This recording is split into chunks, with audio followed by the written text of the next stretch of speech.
ont survécu au pire massacre commis au Burkina Faso depuis le début des violences djihadistes en 2015. Leur village de Solane, dans la région du Sahel, a été attaqué par des hommes armés qui ont fait des dizaines de morts, 132 selon le gouvernement, 160 selon des sources locales. Ils ont trop tué sans trier, ni femmes, ni enfants. Bon, ils ont tué, ils ont brûlé. Tous les biens qu'ils ont vus, en tout cas, ils ont saccagé. Craignant pour leur vie, ils sont des milliers à avoir fui vers la commune voisine de Seba. Le Premier ministre qui s'est rendu sur place promet une riposte.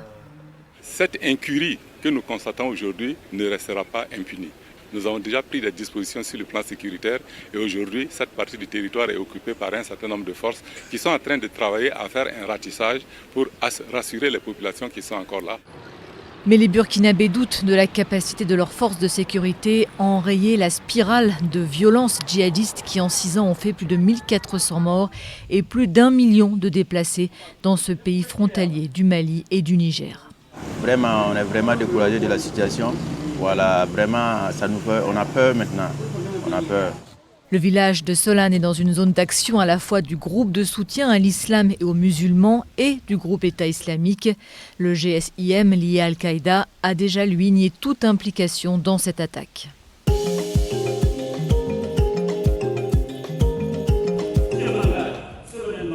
Le colonel Assimi Goïta, officiellement investi président pour la période de transition censée ramener les civils au pouvoir au Mali.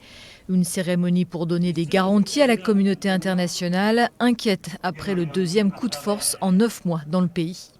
Je voudrais, en votre nom, rassurer les organisations sous-régionales, régionales et la communauté internationale en général que le Mali va honorer l'ensemble de ses engagements pour et dans l'intérêt supérieur de la nation. La CEDEAO s'est déjà déclarée rassurée par le nouvel homme fort du Mali, en particulier sur la tenue d'élections en février 2022. En attendant, comme prévu, le gouvernement va être dirigé par Choguel Maïga, l'une des figures du mouvement du 5 juin qui avait mené en 2020 la contestation contre le président Keïta. L'un de ses grands défis va être de calmer le jeu avec la France, qui a suspendu ses opérations militaires conjointes avec les forces maliennes contre les djihadistes. Nous devons dire à nos amis, notre peuple a besoin qu'on le tienne la main pour qu'il se sente debout.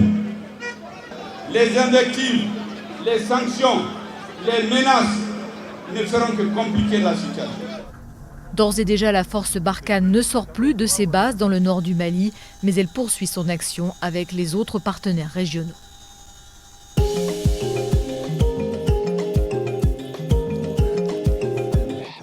Sa mort est un coup sévère porté à Boko Haram, dont il était le chef historique et fanatique. Aboubacar Shekau s'est suicidé lors de combats contre le groupe État islamique en Afrique de l'Ouest. Depuis le début de l'insurrection menée par Boko Haram en 2009, au moins 40 000 personnes ont été tuées. Mais la menace djihadiste pèse toujours dans le nord-est du Nigeria. Le groupe État islamique en Afrique de l'Ouest, déjà dominant dans la région, risquant d'absorber les combattants de Boko Haram. Le sud-est du Nigeria est lui le théâtre de violences que les autorités attribuent aux séparatistes biafrais du mouvement hip-hop. Sur Twitter, le président Buhari menace de les traiter avec un langage qu'ils comprennent. Message supprimé par le réseau social, colère au sommet de l'État et riposte immédiate avec la suspension de Twitter. Nous n'interdisons pas Twitter simplement parce que Twitter a été méchant avec une personne en particulier. Non. Nous donnons une raison précise. Twitter a continué à devenir la plateforme de prédilection du mouvement séparatiste hip-hop. Et nous pensons qu'aucun pays au monde n'accepterait ça. Une décision qui choque dans un pays jeune et très connecté.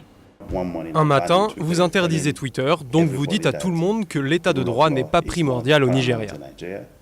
Sans Twitter, les Nigérians se retrouvent privés de leur principal outil de contestation.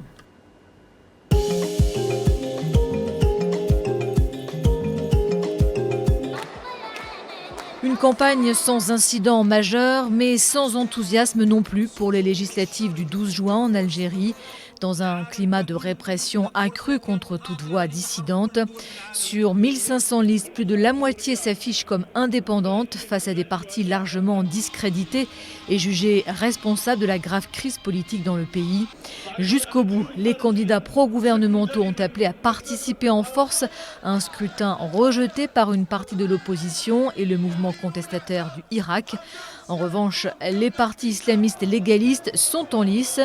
Abderrazak Makri, le président du MSP, proche des frères musulmans, s'est dit prêt à gouverner en cas de victoire.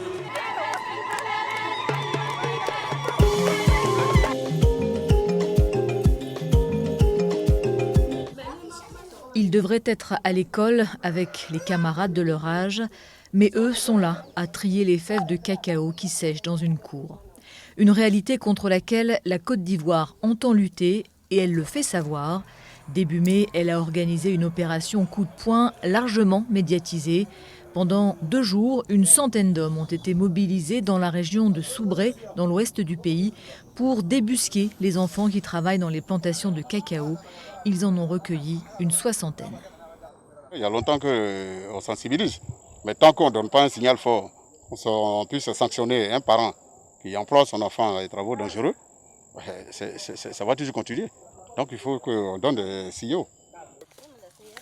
Suite à cette opération, 22 personnes ont été condamnées à des peines de prison pour traite d'enfants. Un fléau qui n'est pas nouveau, il est dénoncé par les ONG depuis une vingtaine d'années. Mais ce qui a changé, c'est la pression que font peser sur la Côte d'Ivoire, premier producteur mondial de cacao, les consommateurs occidentaux, de plus en plus exigeants sur les conditions de fabrication de ce qu'ils achètent. Ces 2 dernières années, environ 2000 enfants ont été retirés des plantations. Beaucoup ont trouvé refuge dans ce centre d'accueil de Soubré, où Fabrice, lui, vient d'arriver. Quand j'étais à 10 ans, j'étais parti à l'école. Quand mes parents n'ont pas eu l'argent, je suis sorti pour les aider au champ, au travail. La pauvreté est évidemment la principale cause de l'exploitation des enfants. Selon la Banque mondiale, plus de la moitié des 5 à 6 millions de personnes qui travaillent dans la filière ivoirienne du cacao vivent sous le seuil de pauvreté.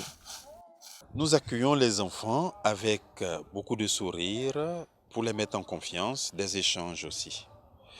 Et nous faisons une écoute initiale. Cette écoute nous permet de déceler si l'enfant est en situation de traite ou pas, en situation de travail ou pas. Les responsables du centre font ensuite venir les parents pour dialoguer avec eux. Un travail de médiation qui contribue à améliorer le taux de scolarisation des enfants dans les familles de cacaoculteurs. Dans les cas graves, lorsqu'il y a maltraitance ou travail forcé, les enfants, généralement analphabètes, restent au centre le temps d'être rescolarisés et d'apprendre un métier.